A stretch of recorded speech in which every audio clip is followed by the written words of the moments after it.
Hi everyone, this is Bryn. Yesterday, GoPro announced a brand new camera. It's the GoPro HERO3 Plus. They say it's the most advanced GoPro yet. Now, I won't be able to get my hands on one of the new cameras for quite a few weeks yet, but when I do, I'm going to review it and I'm going to share those videos with you on YouTube. Until then, I've made a bit of a list of some of the improvements and changes with the new camera. Now, firstly, the new camera doesn't look a great deal different than the GoPro HERO3 itself. Most of the changes with the camera are internal. Firstly, there's a few resolution tweaks, especially with the Silver Edition, which now does 1080p at 60 frames per second and 720p at 120 frames per second, so that's good. Some modes that weren't available in ProTune mode are now available in ProTune, but a lot of people will be very pleased to know that there's a new higher capacity battery which boasts a 30% improvement in battery life, and that's huge. Okay, the Wi-Fi is 4 times faster. It has a faster live preview when using with the GoPro app. Plus you can now, because the GoPro app's been updated, you can now share your photos and videos to social media sites such as Facebook and Instagram, Twitter, that sort of thing. There's a completely new video mode called Super View, and that captures more of the surrounding area than ever before. So instead of your traditional view, you're getting a much bigger, more immersive view.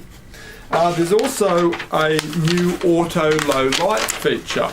Now that automatically adjusts the video frame rate based on lighting conditions, resulting in a better low light performance. Well, you know, that's great. There's also improvements to the audio. Again, you're not going to notice much of a difference externally in the camera, but what has changed quite a bit is that there's a brand new redesigned housing. So here's the GoPro HERO3 housing. So some of the things that I can see that have changed is there's a new lens cover. It's smaller, and I can't see evidence that the screws are on the outside, so I think the screws are on the inside. There's a brand new latch. There is flatter but bigger buttons that are supposed to be soft touch, so that sounds really good. And the housing overall is smaller and it's a lot lighter. When the camera's in the housing, it's supposed to be up to 20% lighter, so that's a good improvement. Let's see. The new housing can also be used with the GoPro HERO3, so you'll be able to interchange the two cameras. Now, one sacrifice with the new housing, I think, is that it's rated to go underwater to up to 40 meters.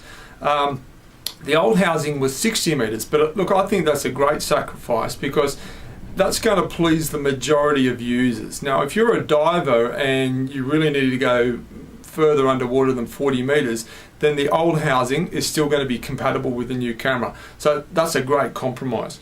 Also, it means the new housing is still compatible with the majority of, or all of the GoPro HERO3 accessories and the majority of all the GoPro Hero accessories, except for the ones that had changed because of the housing change before.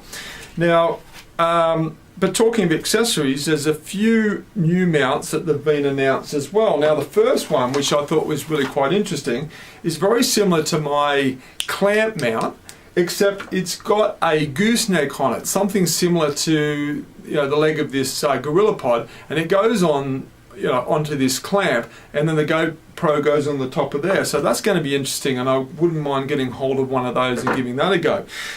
There's also a clip mount, so you can actually clip the camera onto, say, the visor or the peak of a cap or a belt, or, you know, things like that. So that sounds good. And there's also a smaller version of the chesty mount. It's a kid's version, kid's size. So look, a lot of people will be really pleased to hear that. Anyway, as I said, I can't wait to get hold of the new camera and review it for you. Until then, we'll just have to wait. This is Bryn. Thanks for watching.